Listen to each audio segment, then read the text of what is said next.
warahmatullahi wabarakatuh. Hari ini kita mau belajar tematik, tema 4, subtema 2, pembelajaran 5. Nah, di sini menarik nih, kita mau belajar tentang narkoba, bukan cara pakainya, tapi kita belajar cara menghindarinya, terus juga cara penanganannya. Oke, kita baca dulu. Di halaman 83, era globalisasi membawa dampak positif dan negatif bagi suatu negara. Bagaimana negara Indonesia menyikapi dampak-dampak negatif yang ditimbulkan? Apakah ada kerjasama dengan negara lain dalam mengatasinya? Nah, di sini adalah salah satu contoh dampak negatif yang terjadi karena globalisasi, yaitu narkoba. Nah, yuk kita baca yuk.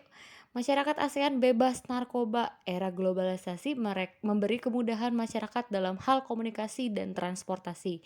Seakan menjadikan dunia tanpa batas, hal ini juga meningkatkan peredaran dan perdagangan narkoba di seluruh dunia termaksud Indonesia. Meningkatnya kejahatan narkoba akan mengancam keselamatan, keamanan, dan kesejahteraan masyarakat. Indonesia bekerja sama dengan negara-negara ASEAN menyusun langkah-langkah dalam mencapai ASEAN Drug Free 2015. Semua negara saling menukar informasi dalam hal rehabilitasi, pencegahan, dan penegakan hukum tentang masalah narkoba. Pasti kalian bingung kan, Bu, apa sih narkoba tuh sih? Narkoba itu adalah singkatan dari narkotika, psikotropika, dan obat terlarang. Nah, biasanya sih itu ada obat-obat zat adiktif, zat adiktif tuh kayak kecanduan gitu. Terus kenapa sih kok, peredaran narkoba semakin meluas sih di era globalisasi ini? Soalnya dipicu juga sama, apa namanya, jadi, kan kita transportasi tadi kan ada di paragraf 1 nih, ada perkembangan komunikasi dan transportasi. Jadi semakin pandai juga produsen narkoba menyelundupkan narkoba ke berbagai negara. Nah, kayak gitu, Nak. Terusnya, yuk dampaknya nih, misalnya, dampaknya, buat yang pakai narkoba emang bakal kenapa sih, Bu? Yang pakai narkoba tuh pasti gini, satu, ganggu fisik pengguna, kayak kerusakan syaraf, kayak kecanduan, terus kepengen kepengen terus-terusan narkoba itu. Terus juga, kayak menurunkan kekebalan kekebalan imun tubuh, jadi gampang sakit, Nak. Terus juga kayak halusinasi, terus bisa jadi dia melakukan tindak kejahatan juga. Terus dampaknya ada nggak sih, Bu, buat keluarganya yang pakai narkoba? Ada. Satu, keluarganya jadi malu, dikucilin masyarakat. Ih, itu kan misalnya anaknya yang pakai narkoba, anaknya itu tuh, apa namanya, pakai narkoba atau misalnya dia juga ngebebanin keluarga. Kayak misalnya kan narkoba itu kan kecanduan, Nak, kayak minta uang terus kayak gitu. Nah, nggak boleh ya begitu ya, Nak. Terus, habis itu ada juga nggak sih, Bu, dampak buat masyarakatnya? Ada. Jadi, kayak misalnya ada salah satu warganya yang narkoba ya, Nak.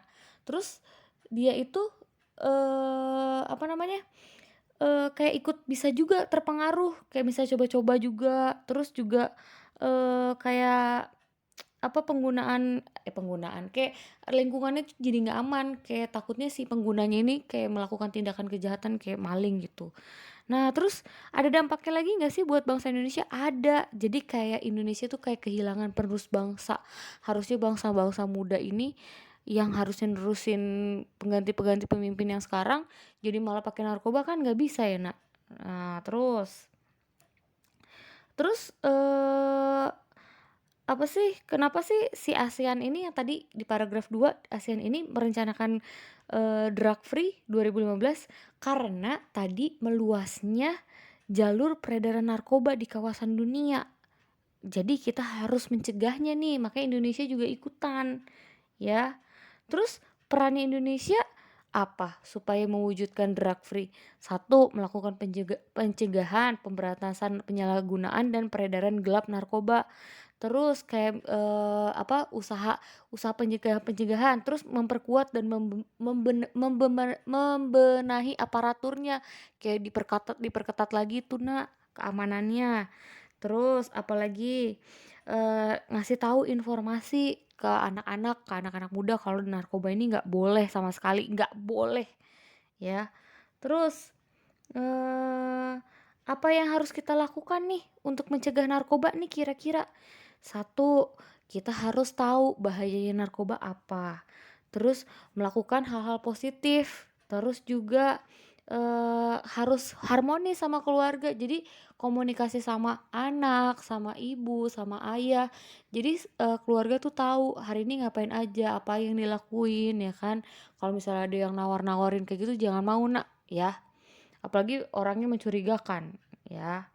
Terus, nah yang tadi ini Ibu Ibu udah jelasin kan semuanya. Nanti kalian kerjain yang di halaman 84 sama 85 sama 86. Nah, 80 berarti tugasnya cuman 1 sampai 11 nih ya. 84, 85, 86 ya. 1 sampai 11. Yang ini yang bawahnya nggak usah ya. Nomor 11, bagaimana kalian menyikapi jika ada orang yang menawarkan narkoba kepada kalian? Pasti jawabannya enggak kan. Nah, ulangannya dikerjain dulu baru kerjain tugasnya.